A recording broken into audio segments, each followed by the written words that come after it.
suddenly Jenner. He's got a heap of space. Does he have the pace? The 232s. Dangerfield just desperately got a fingertip. Have a look at this. The two fastest men on the ground. Dangerfield gets run down. Just blistering speed from both players. Well, the Swans won everything at Amy Stadium on the weekend, including the rehearsal for the AFL Grand Final sprint. I think Lewis Jetta's got the title. He's got an extra gear, Ruzi. He has got an extra gear. He's very, very quick. It was an amazing game. I don't think anybody thought that Adelaide would succumb so easily.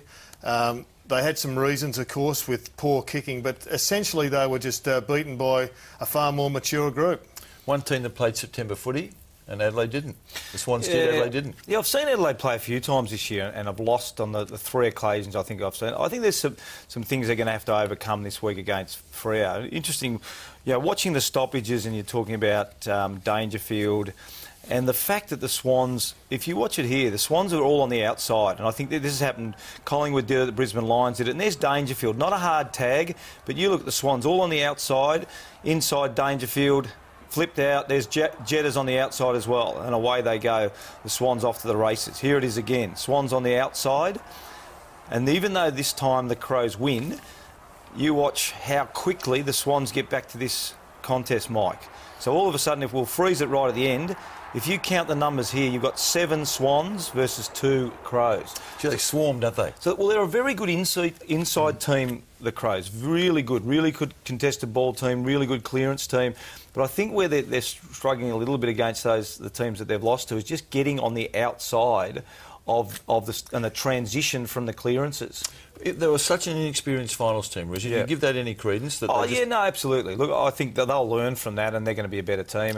And I think it's going to be a really good game against Freo this week. The focus has been on contested ball for Adelaide, and they've won contested ball a lot. But if they don't win it significantly against the best sides, they don't have another string to the bow. What they seem to not be able to do is to pressure. You look at their tackle numbers, the numbers are down, and maybe it's not so much because they don't want to tackle, but they're also focused on getting on the inside. Yeah, they're all on the inside, and I think the other thing that the teams that have beaten have done really well is forced them to go down the line.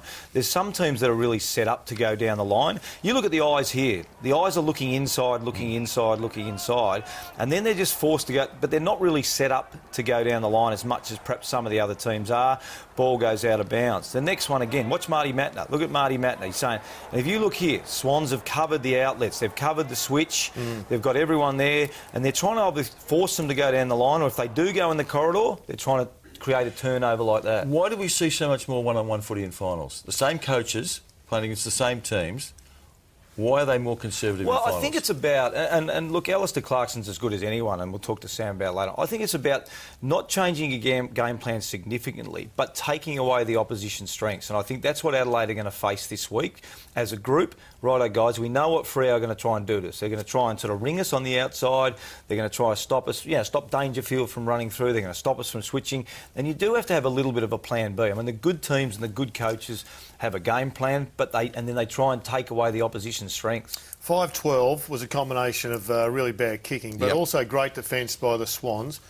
And LRT, or Lewis Roberts-Thompson, as he's known to probably one or two people in the footy world, Mike, he was one of the great success stories of the weekend. Oh, he's been one of the great success stories of Sydney for me. The kid comes out of a Sydney school, and he's never had the popular acclaim that he should have. I mean, he was halfway towards the North Smith medal in your premiership year. He's good at both ends. He's durable. I think he's been a really good player for Sydney. Look, and there's a bit of vision of him here, because I think what the Swans also did is have the one back, and Louis does that quite well. The first one, I think, is look at the kick here, just a reckless kick. Here's Louis just sitting back, and they read the ball really nicely. Another entry going in with Shaw sitting back. They always had the one back. I think the interesting thing with LRT is Grundy coming back this week. You know, which end he plays? Yeah, look, Grundy will go obviously back because he's their key defender. LRT stays back if it's Eagles. Well, probably depends if it is the Eagles. Sorry, not this week. The following week, obviously in the preliminary final. If it's the Eagles, I suspect Louis probably will stay back because they've got such, the tall forwards. If it ends up being Collingwood, possibly he'll move back forward. Let's go to the Adelaide tall forwards. They kicked 1-7 from set shots at the weekend. Walker had his chances. Tippett didn't. I'm not sure about Tippett. Tippett's reputation for me is a long way ahead of his output, Jared. Well, here he is from rounds 1 to 12, Mike, and you compare that to his post-concussion period. Yep. It is significantly under. Now, he's a real worry, but he is also a match winner. But I'll give you a concession. The point you're making is a much broader one than that. Well, even before the concussions, his return is 2.3. Now, in the team that's sitting... if you times that by 22, in the top that's 50-odd goals. Yeah, but he's playing in the team that's at the top of the ladder. I don't think they get enough out of Tippett. Yeah, look, I mean, there's an argument 2 and 4 because I think it's the way they play a bit too, Mike. I think, again, the weekend, it's hard to just continually sit under a high ball. But I can take your point because I would like to maybe see him exposed in the ruck a little bit more as well because he's a big fella. But Jacobs is so good there. Yeah, no, Jake, but you do need, obviously, 2 ruckmen. But it is hard with the game style of the Crows generally kicking it in on top of blokes' heads, and we saw that there. They had 59 inside 50s to 37, but it didn't look like that watching the game. It didn't look like a one-sided count. It was... Swans always had one back, didn't give their forwards. They really needed to lower their eyes this week and start to hit some targets. We made the collective observation last week that Adam Goods looked like he was just about back. Yeah. He made the collective observation on the weekend that both himself and Lewis Jetta were. Have a listen to this, have a look at this and read his lips. Yeah, and that's the best news the Swans could have got, Rosie. Those two... and how critical they are to how far they go. Look, we know the Swans are a tough, hard inside team, and they have been for many, many years. But they provide the outside and the polish.